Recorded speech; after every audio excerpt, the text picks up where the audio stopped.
మొత్తానికి బొమ్మనకుంట వాసులు కూడా ఏం డిమాండ్ చేస్తున్నారు అన్నది కూడా కాసేపు క్రితం విన్నారు. సో ఓవరాల్గా అయితే ఒక్కొక్కరు ఒక్కొక్క వర్షన్ వినిపిస్తున్నారు. ఓఆర్సీ ఉన్న వాళ్ళు ధైర్యంగానే ఉన్నారు. అట్ ద సేమ్ టైం ఎవరైతే ఇనాం భూముల విషయంలో కొంత అనుమానం ఉందో, రెవెన్యూ అధికారులు ఏమైనా చేసుంటారేమో అని అనుమానం ఉన్న వాళ్ళు కాస్త ఆ అనుమాన నివృత్తి కోసం అయితే ప్రయత్నిస్తున్నారు.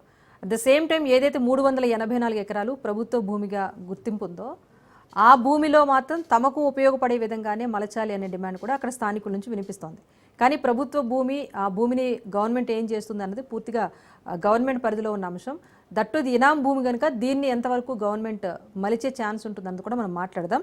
ప్రస్తుతం అక్కడ స్థానిక బీజేపీ నాయకులు ఉన్నారు, రాజు గారు, మాట్లాడదాం. నమస్తే రాజు గారు. రాజు గారు నమస్తే. నమస్తే మేడం. సార్ చెప్పండి, అమీన్పూర్లో జరుగుతున్న ఈ కబ్జా ఆరోపణల పైన మీరేం చెప్తారు? ముందుగా రాజ్ న్యూస్ టీవీ వారికి ధన్యవాదాలు, అక్కడ ఉన్న పెద్దలకు కూడా ధన్యవాదాలు.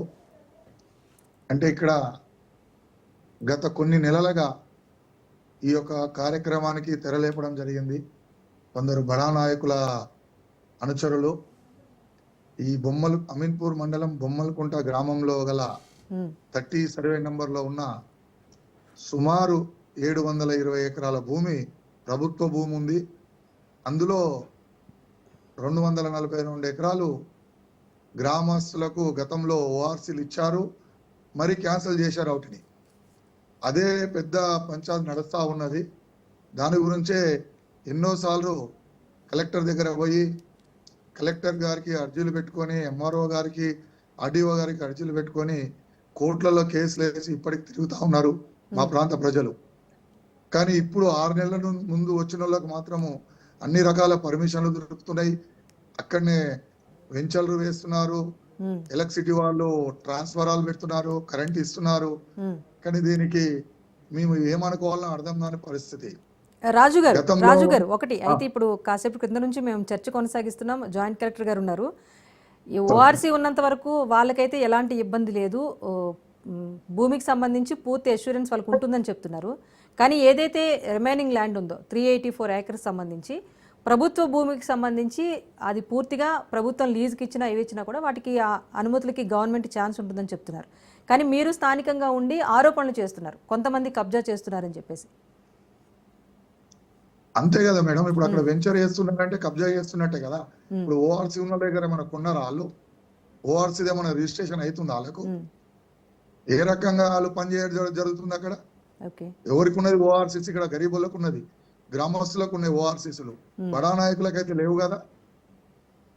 మళ్ళీ ఎందుకు ఇన్ని రోజులు లేదు, ఇప్పుడే వచ్చే 3 నెలలు కాలేదు, ఇప్పుడే వచ్చేసి అక్కడ రకరకాల యాక్టివిటీ చేస్తున్నారు. ఎక్కడి నుంచో యూపీ నుంచి, బీహార్ నుంచి మనుషులను, రౌడీలను పెట్టి అక్కడ గ్రామస్తులను రాకుండా భయభ్రాంతులకు గురి చేస్తున్నారు. ఇది ఎంతవరకు కరెక్ట్ అని అడుగుతున్నాము. ఇప్పుడు ఇంత ప్రజాపాలన అధికారంలోకి వచ్చింది కాంగ్రెస్ ప్రభుత్వం. కానీ ఇక్కడ హైదరాబాద్ కు కూతవేట దూరంలో, రింగ్ రోడ్ కు 1/2 కిలోమీటర్ దూరంలో ఇంత పెద్ద అక్రమాలు నడుస్తుంటే మళ్ళీ ఇక్కడ ఉన్న ప్రజాప్రతినిధులు ఏం చేస్తున్నారు, కాంగ్రెస్ పార్టీకి సంబంధించిన వాళ్ళు ప్లస్ ప్రభుత్వ అధికారులు ఏం చేస్తున్నారని మేము అడుగుతున్నాం. ఇప్పుడు గరీబ్ ఎవరైతే ఓఆర్సీ ఉండి వాళ్ళ పొలంలో ఒక చిన్న ఏదైనా చేసుకుందామంటే ఇప్పటికి అనుమతులు లేవు వాళ్ళకు. కనీసం బోర్ వేసుకొని ట్రాన్స్ఫారం పెట్టుకొని పంట పండించుకుందామంటే ఎలక్ట్రిసిటీ వాళ్ళు కరెంట్ ఇయ్యే పరిస్థితులు ఉన్నాయి. వాళ్ళకు ఏమన్నా ధరణిలో ఎక్కింది, లేదన్నా వాళ్ళ అవసరాలకు కొంచెం ఏమైనా అమ్ముకుందామంటే రిజిస్ట్రేషన్లు కాకుండా ఉన్నాయి. ఇది పరిస్థితి. కానీ ఇప్పుడు వచ్చినాయి భూ కబ్జాదారులకు మాత్రం ఆల్రెడీ ఇంటి నంబర్లు వచ్చినాయి, అక్కడ అన్ని రకాలుగా వాళ్ళకు పర్మిషన్లు దొరుకుతున్నాయి.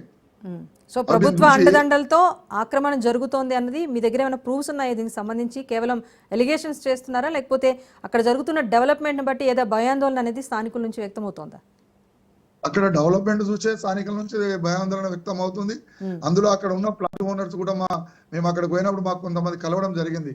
అన్నా మాకు డబ్బులు పెట్టి కొనుక్కున్నాం, మాకు ఇక్కడ ఓఆర్సీ పెట్టారు, ప్లస్ మాకు ఇంటి నంబర్లు ఇచ్చారు, అన్ని ఇచ్చారు అని.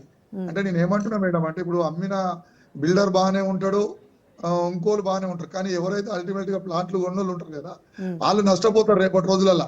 ఎందుకంటే మొన్ననే మా పటేల్గూడెంలో చూశారు, 12 సర్వే నంబర్ అనేది గవర్నమెంట్ ల్యాండ్. దాంట్లో ప్రభుత్వం వచ్చినాక ఒక మంచి నిర్ణయం తీసుకుంది, చెరువులు, కుంటలు ఈ ప్రభుత్వ భూమిని ఆక్రమించిన వాళ్ళని దాన్ని హైడ్రా అనేది తీసింది. వాళ్ళకి కట్టుకున్న ఒక 50-60 ఏళ్లను డిమాలిషన్ చేసింది. కానీ ఇక్కడ బిల్డరు నష్టపోలేరు, అభినవులు నష్టపోలేరు. ఎవరైతే కొన్నారో గరీబోళ్ళు ఎంత దారుణం అంటే వాళ్ళ పరిస్థితి. రేపు గృహప్రవేశం ఉండగా ఇవాళ వచ్చి గురగొట్టుకున్నట్టు. రేపు ఇక్కడ కూడా ఇలాంటి పరిస్థితులు జరగొద్దని మేము భారతీయ జనతా పార్టీ తరఫున, గ్రామస్తుల తరఫున మేము దానిపైన కొట్లాడడం జరుగుతుంది. రైట్ సార్, మాట్లాడదాం సార్.